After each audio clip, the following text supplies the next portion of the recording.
Hey,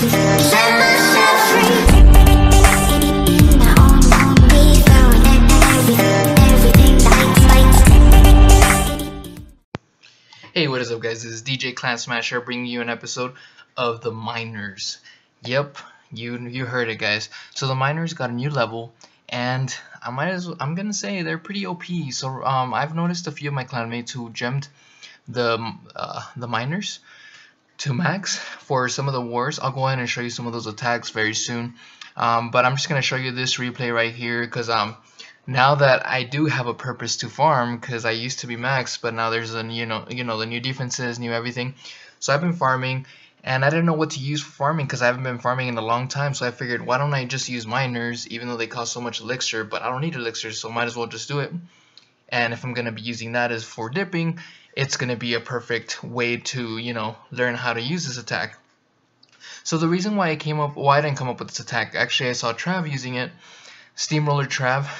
He was using this attack, so I figured let me go ahead and copy his army comp and try it out myself, because he was showing me with his level 4 miners. So I figured, I have the same level miners, might as well give it a shot. So I'm gonna go ahead and post an episode tomorrow where I show more of my attacks that I've been using for farming and how it's been helping me out a lot. But for now, I'm just gonna show you this one as kind of like a preview, so you guys can see the difference between the level 4 and the level 5. So the level 4s can definitely tank, and the interesting thing about this part was that the lava popped. There's nothing really to take it down because the Grand Warden's not going to shoot those lava pups because he's more of a support troop. He's just going to shoot whatever the miners are going to shoot, or hit. So that's why the Grand Warden went down, because the lava pups took him down. But it's interesting how the lava pups just kind of stay confused whenever the miners go down and start digging. So it's pretty cool how I was still able to get the 3-star on this guy. I was not expecting it. I was just expecting a high percentage 2-star. But it was nice to get all the loot, especially because I'm going for that gold. And right here in the 4200s, it's one of the best places for me, at least, because I don't get a chance to raid all day and everything. So it's best for me to stay around this range so I can get that bonus. And I'm just zooming in right here because look at these lava pups. They're just right there. The miners are just going right down there underground, just sneaking in, and they don't even know what hit them. They're going to get that bomb tower by surprise. The bomb tower doesn't even know what it's going to do, and boom, right there, taken down.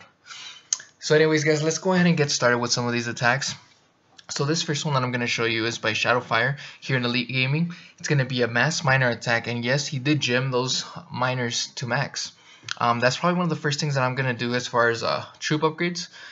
My goblins were going through because that's one of the last things that I need to send, or that I used to have to just send, because now that with the new update there's 5 more things that we can go ahead and upgrade.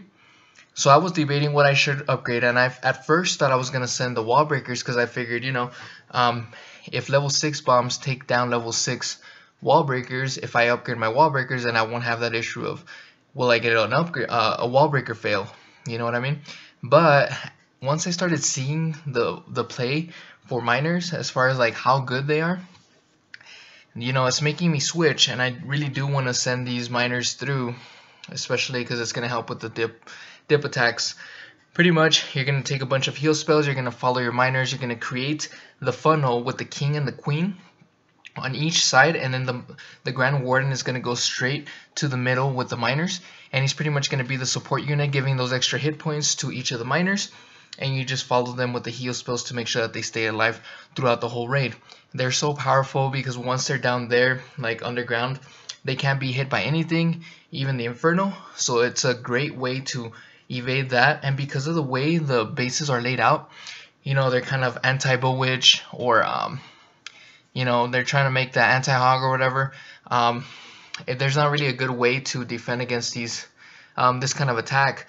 The main way to defend is if you put storages right next to the Infernal Tower, or maybe even skeleton traps around the Infernals. That way the miners are slowed down while the Infernals are doing the most damage, and then a few big bombs. The only thing is that if they do put a heal spell or they freeze your things, it's not gonna it's going to kind of neutralize that situation. So notice right here, Fog also did the same thing. Use the king on one side, the queen on the other. Used a few miners on the ends just to kind of start that funnel, and then just sent the rest through the middle. And you pretty much just follow your miners with the with the heal spells and then a rage spell if you need it. Usually you'll use a rage spell on one of the Infernals, and then you just freeze the other one and you just keep healing. It's a very powerful attack. It's great for dipping. Even if you have level 4s, it's still real good. But definitely there's a huge difference when it comes to getting the level 5, because you get a pretty good amount of hit points for each one of them, and you do see a noticeable difference. And then I also wanted to talk about the healers. The healers did get a new level as well, and I do recommend upgrading those. I'm definitely going to upgrade my healers because Grand Poobah, you're going to go ahead and see him right now. He's going to show you an attack. He was friendly challenging my bases, and he was trashing on my bases with a Queen Walk. He was using about 4 healers and then just a bunch of miners, and then he was using bowlers in the CC. He pretty much trashed every single one of my bases. I mean, I didn't have any defensive troops because I'm trying to do this whole thing with the hogs and the miners, which is working out pretty well.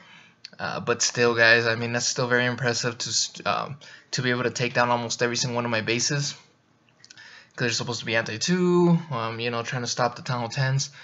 But he was able to do that and took them down with a lot of miners remaining, guys. So right here, it was very interesting to see GP's attack, because he only brought 1 healer. I noticed how the healer looks way different. The healer is super shiny now. It doesn't look quite the same, and it does make a huge difference. You will notice that. I'll go ahead and try to post one of the hit up attacks later on in one of my future videos, because Charles used the healers in the CC, which was very interesting because that's very rare to see healers in the CC, and it made a huge difference. I believe it was a 66% 2-star on a freshly hit Town Hall 11, and I think, if I'm not mistaken, the Town Hall 11 had the new Infernals, so I'll go ahead and post that within the next few days. You know, try to get some good content for you, and then hopefully you enjoy it. But yeah, look at this, guys. GP pretty much trashed this base. He was still a little surprised because he was expecting a lot more miners to be remaining, because he was trashing my bases. So going from my bases to this and seeing less miners, I mean, he still had a bunch, but he was just a little surprised. But anyways, guys, thanks for joining me. I hope this helps. Pretty much the main point is to funnel the miners. So you're gonna go ahead and put the king on one side, the queen on the other, and then go ahead and start that funnel. And you're gonna go ahead and spread your miners around, and then just make sure to send them through the middle. On one side, you usually want to approach 1 Inferno at a time, but some bases are a little weird, so you know, try your best. And then you're just going to use a Grand Warden whenever you need it, if you see a bunch of big bombs or something, or if you want to just go ahead and protect your troops a little bit better, you go ahead and use the power. Make sure to heal your miners and keep following your miners with the heal spells. Rage whenever you need them. You usually want to rage real close to the Infernals, that way you can take those down and make sure that they get out of danger, and then that way they can re-heal again. So yeah, guys, hopefully this helps. You know, let me know how the miners are working for you, and I'll see you guys next time. And like I said, I'll go ahead and post an episode tomorrow as far as like how I am using them for farming, because it makes a huge difference. And now every single Town Hall 11 is farming, and we don't really need elixir except for whatever we're going to send through, and then after that, you know, we just need to recuperate again. But elixir isn't really too much of an issue with us, since, you know, there's not really too many things to do, because you have to wait the 14 days or whatever. Alright, thanks again, guys. I'll see you next time. Bye-bye.